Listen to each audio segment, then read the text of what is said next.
Hi. Hi. How are you guys doing? Good. All right. My name's Amanda. I am a nurse. I work at Swedish American, and I also work with the American Cancer Society doing different programs like this where I get to come out and talk to adults and talk to guys like you and try to teach you something new, okay? Do any of you know what I am here to talk about today? Cancer. What else am I here to talk about? In the back, in the blue. Not smoking. Very, very good. Now, I am going to need your guys' help with a lot of different things today, okay? One of the things that I ask you is that if I ask you a question or if you have a question for me, raise your hand and listen with our ears and not with our mouth. That way everybody can hear, and that way I don't have to try to talk over you guys, because then my mouth gets dry and I start stumbling all over my words and then I don't make sense. Does that sound like a good idea? All right. I take care of cancer patients. I see a lot of different cancer patients that have smoked and now have cancer. And now they're very, very sick. And there are a lot of people right now in America that have cancer. In fact, there are millions of people right now that have cancer. And to help us understand how many people, if we were to go through 3 by 3, 1 out of every group of 3 people represents someone with cancer. That's a lot of people, isn't it? If we thought about that just in this room. Now, out of all of the people that die from cancer, we've kind of got a pie of the people that will die from cancer. 30%, so just over a quarter of that pie, 30% of those people that die from cancer, it's because of tobacco products. So if we had people that were no longer smoking or using tobacco products, those people wouldn't die. That's a lot of people that we could still have around here to have fun with and to still be close to, right? So what can we do to change that? What can we do to change those numbers? Does anybody know? Shut down tobacco. Close. That's something we're working on. What else is something we can do? Like, lock up the tobacco stuff. Lock it up. Lock it up. What is something you can do?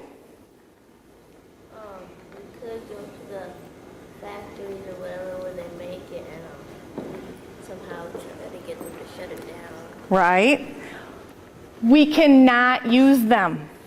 Right? It's really important that we not use them to begin with, that we don't start using tobacco products. Tobacco products can hurt every organ in our body, from the top of our head all the way to the tips of our toes. Every single thing. It can make your bones weak and they can break. It can make your eyes go blind. It can make your heart sick to where you would have a heart attack. It can make your brain sick to where you would have a stroke. It can make the blood vessels in your body, they're nice and flexible like a garden hose. It can change that and make them really hard and close them down like this. Can blood get through that? No. No. Blood can get through this, right? But if it gets smaller, the blood can't get to where it needs to go in the body, right? So then you end up getting sick all over the place. So that's why tobacco products can hurt us from head to toe. Okay? Do you think tobacco products can hurt the outside of our body? Yes. Yes. It can make the skin around our mouth wrinkly and hard. It can make our skin and our fingertips and our nails brown. It can make our teeth brown and they can fall out. It can make our hair smell and our skin smell where you can't scrub that smell off. Kind of icky, yeah? You can lose teeth if you use certain kinds of tobacco. It can cause holes in your mouth. So not only are you hurting the stuff you can't see inside of you, you're hurting the stuff you can see outside of you, right?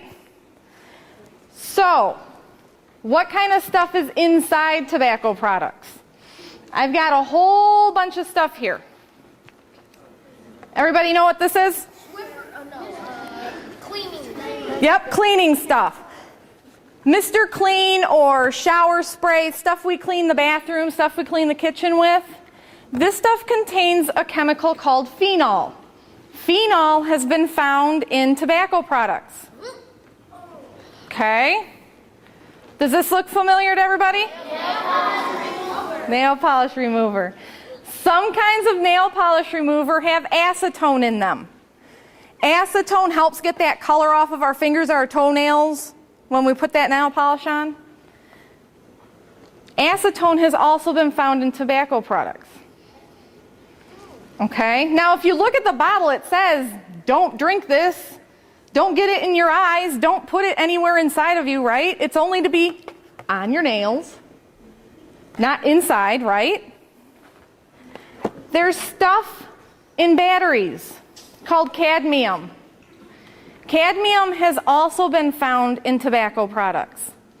So, if I went up to one of you and said, okay, I've got some stuff I want you to eat. No. Would you eat this stuff? No.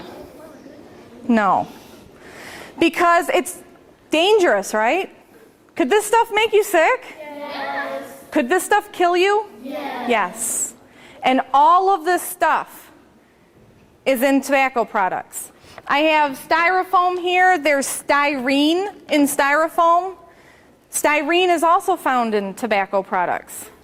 So it's kind of scary to think about some of the different things that are in tobacco products that could make us sick.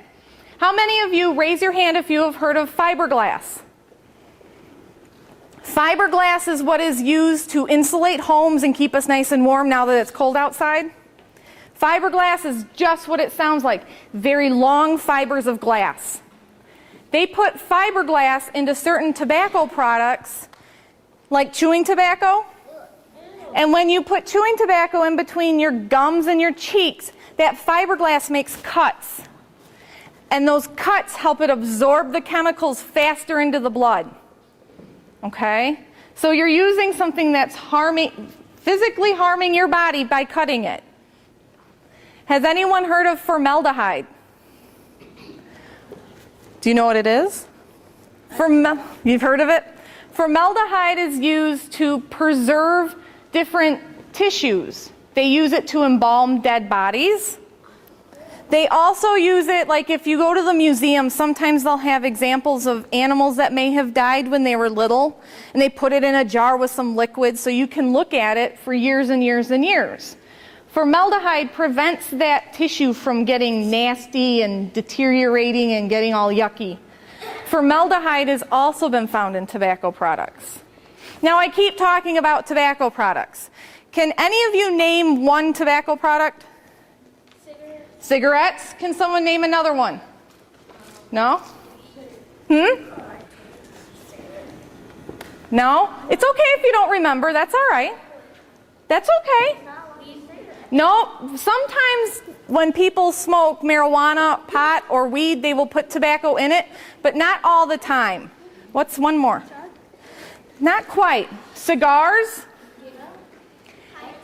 Pipes? And I just said it too. No, chewing tobacco. Okay?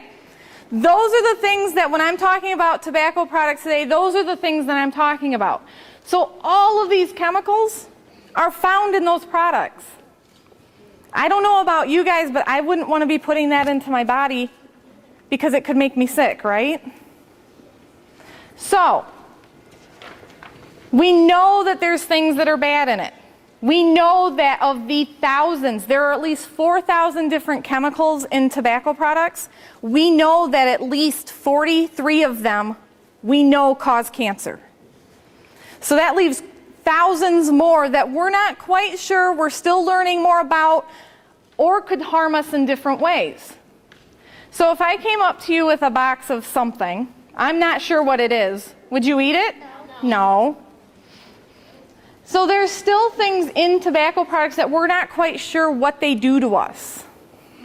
So why do people use this stuff? Why do people use cigarettes? Let me have your hands down for a second because this is where I'm going to need some help. There is something in tobacco products. It is very addictive and it begins with an N. Who knows what that chemical is? Nicotine. Very good. Nicotine is the addictive substance that is in tobacco products. It can take one time of you using a cigar, a cigarette, or chewing tobacco for you to become addicted to something like that. One time. Because what happens is that nicotine gets into your body, it gets into your bloodstream, and it goes to the brain. And when it gets into the brain, it starts messing around with all the chemicals in your brain, and it makes you want more. It chemically changes your brain to tell you, you want more cigarettes. You have to have another cigarette. You want to have another cigar. You want to use more chewing tobacco. And people have a very, very hard time controlling that. That's why it's so hard to quit. Millions of people every day, every year, try to quit smoking. And because it may only take one time using something, but it can take hundreds of times trying to quit smoking or using tobacco. That's kind of scary, huh? Do you have a question? Don't they have some stuff like that in food that makes you get addicted to it? Sometimes with food, it's a lot of times because we like it so much. Because there was a guy, he went to McDonald's, he's like 30, and he said his first time trying it, he got addicted to it, and he hasn't stopped buying it since. Sometimes there's other things, there's other chemicals that may be in things that can cause us to like it a lot. Not all the time do we see that in food, but sometimes it's because of how it makes us feel that we become addicted to it. And that can sometimes be a part of what happens with tobacco products too. Our friends use it, or our family members use it, or we see that actor that we really like using it. So it's cool, and we want to be liked. But we don't see the people who I see who are getting sick from it, right? So, we know that tobacco products can hurt us if we use them, right? Is there a way for you guys, if you don't use it, to get hurt by tobacco products? Yes. Yes. How? You could, if you're around somebody and then you smell it. What do you know what that's called? Back smoke? That's okay. That's okay. Secondhand smoke, right? Right?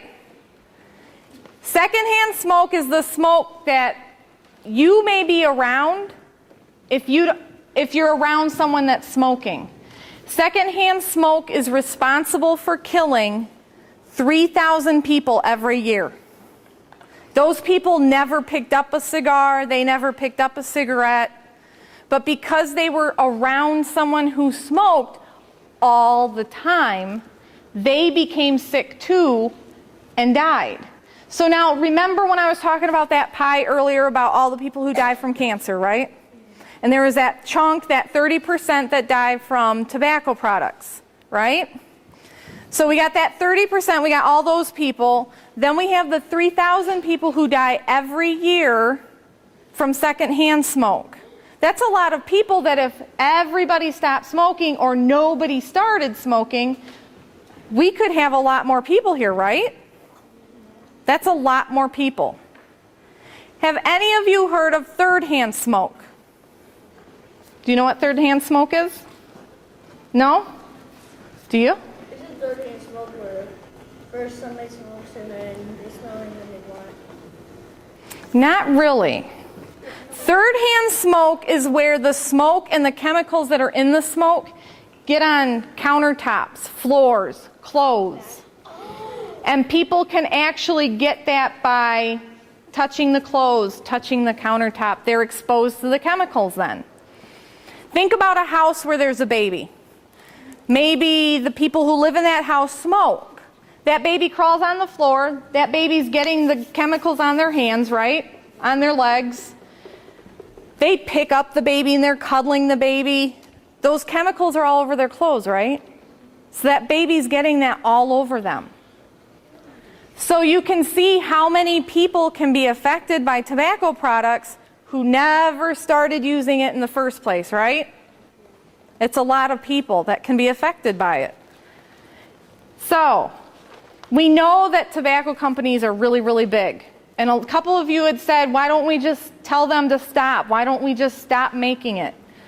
Tobacco companies are very big and they make a lot of money.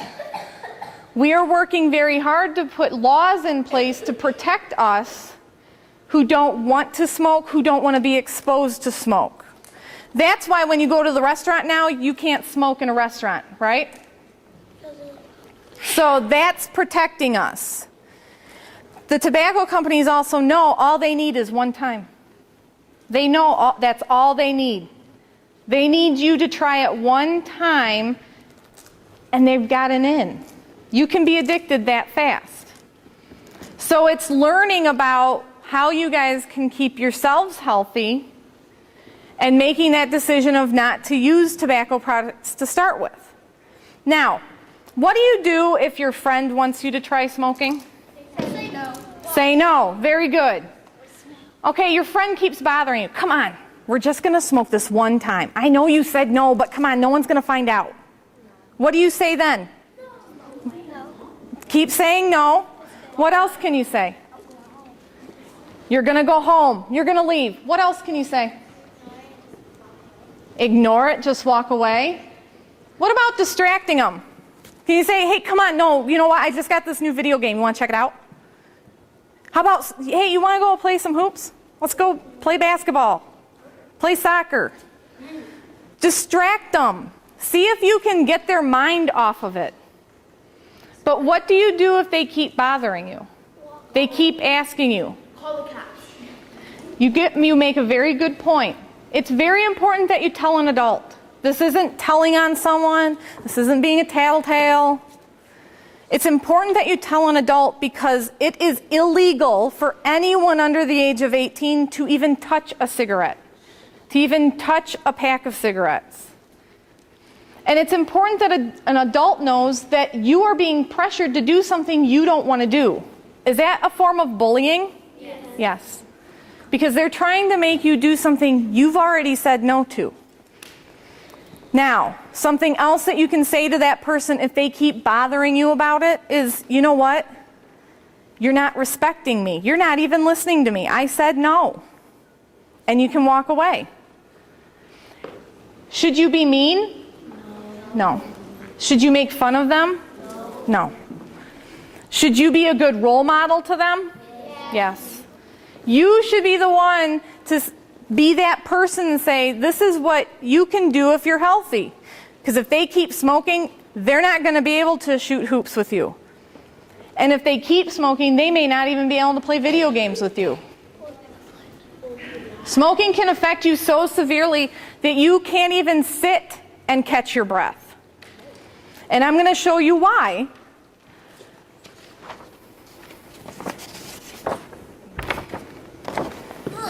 Okay, these are pictures of lungs, and I will make my way around so that everybody can see it, okay? The picture right here on the end, this is what I hope all of our lungs look like, okay? Nice and kind of pinkish gray. That's a good color. Everybody see the tubes here that kind of make a greater than sign? Oh, yeah. Those tubes, that is where the air comes through that you breathe. You guys see it? Yeah. That's what we want to see. This tissue here, that is full of like blood vessels, and when the air comes through those tubes, it goes all the way into the tissue and it gets absorbed into the blood and it goes racing around our body. Without this, you wouldn't be sitting here today. You would not be able to breathe. Now, everybody see the middle picture? See my big circle here, kind of cut off? That is a big lung cancer tumor, okay? And can you see how it's squishing everything? Imagine those breathing tubes are like this in this picture, okay? You get that tumor, they're like this. I can blow it. We can breathe through that one, right? You can feel the air go through. Now clamp it down. Can any air get through there? No. People that have tumors like this feel like they can't catch their breath. They feel like someone's sitting on their chest. They feel like they're being suffocated because everything's squished. They can't get enough air in. Now, does anyone have any idea, raise your hand if you know what this shows?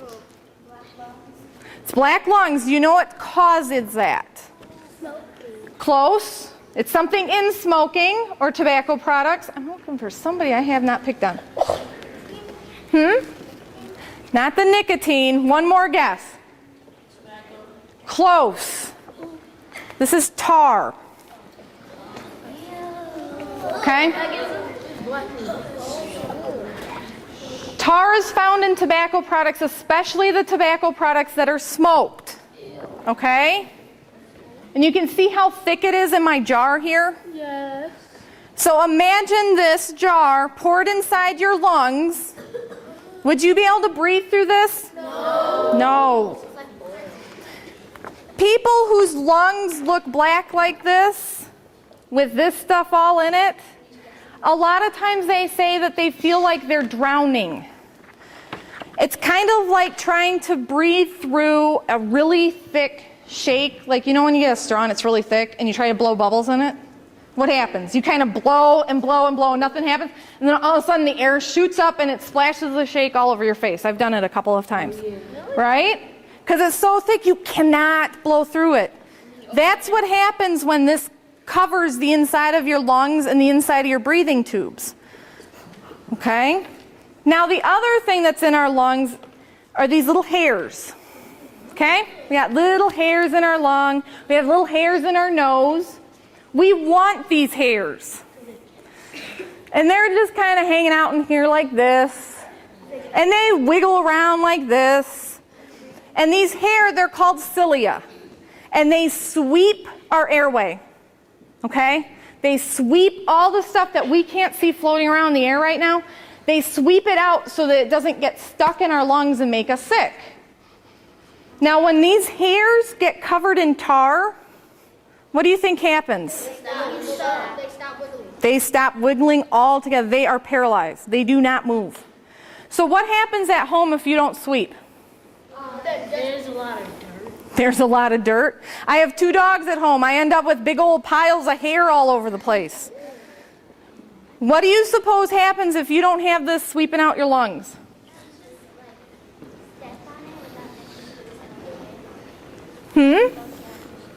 Yep. It gets all over the place. Now, if you don't have these hairs moving, sweeping everything out, what do you think is going to happen? Well, I would say with the tar, stopping the hairs from moving, wouldn't that be kind of like a fish or something trying to swim its way out of oil? Yep, exactly. It's like when ducks or fish get covered in oil, they can't move. So these hairs get stuck, stuff can't get out. Mrs. Jones, please come to the office. Jones, Joyce Jones, please come to the office. And when we can't get the hairs to move stuff out, we get sick. You can end up getting colds all the time. Does anybody in here know someone that smokes? Raise your hand if you know someone that smokes. Do they cough a lot? Raise your hand if they cough a lot, especially in the morning. I bet they cough a lot in the morning. That's because that cilia, they aren't working right. So they try to cough and cough and cough and cough to try to get stuff to come out. And it's usually worse in the morning because they've been laying down all night and the gunk that's in their lungs and in their throat settles down. It settles like to the back or it settles to the bottom. And so they cough and cough and cough and cough and cough in the morning, trying to get that stuff out. And a lot of times it does not come out. Now my little tar jar here, this is how much tar would be coating your lungs and in your lungs if you smoked 1 pack of cigarettes every day for 1 year. Smoking 1 pack of cigarettes every day for 1 year is 7,300 cigarettes every year. How many hours are there in a day? 24. and there's 20 cigarettes in a pack. So what do you think you're doing most of your day if you're smoking a pack of cigarettes every day? That's all you're doing is smoking. Now, I know people, I have seen patients that started smoking when they were your age. So how many jars of tar do you think I would have stacked in front of me if they smoked for that long? 5,560. We'd be covered. You wouldn't be able to see me, I bet. We'd have so many jars of tar, right? And you can see how thick that is. Do you think that this would go away? No. It takes a very, very long time for it to go away. People do get sick from smoking and using tobacco products. If they quit, they do get better. They can get better. Our bodies are pretty cool things where we can do a lot to them and they get better, right? We can break a bone and it fixes itself. We can smoke and quit and things can get better, right? But what is the number one best thing that you can do for yourself? Don't smoke. Don't use chewing tobacco. Don't use any tobacco product, right? Now, most everybody raised their hand knowing someone that smoked, right? How many of you who know someone who smokes, how many of you know if they have tried to quit or not? Okay, hands down. How many of them that you know that have tried to quit have been successful? Raise your hand. They are no longer smoking. See the difference in the number of hands that went up? Always, always remember, if you have parents or grandparents, aunts, uncles, whoever that smoke, if they don't quit or they can't quit, that doesn't mean they don't love you. They don't care about what you say or care about your feelings. Both of my parents smoked. They both smoked my entire childhood, and they actually have now quit smoking. They have quit smoking for 4 years now. It wasn't that they didn't love me, but they couldn't, remember? That nicotine's some pretty powerful stuff. All it takes is one time. All it takes is that one time for that change to happen in your brain where you could become addicted to a tobacco product. That's kind of scary to think that you could kind of lose that control over making a decision about what you put into your body because nicotine grabs a hold so tightly, right? So, did everybody learn one new thing today? Yeah. Just one? Yeah. Awesome.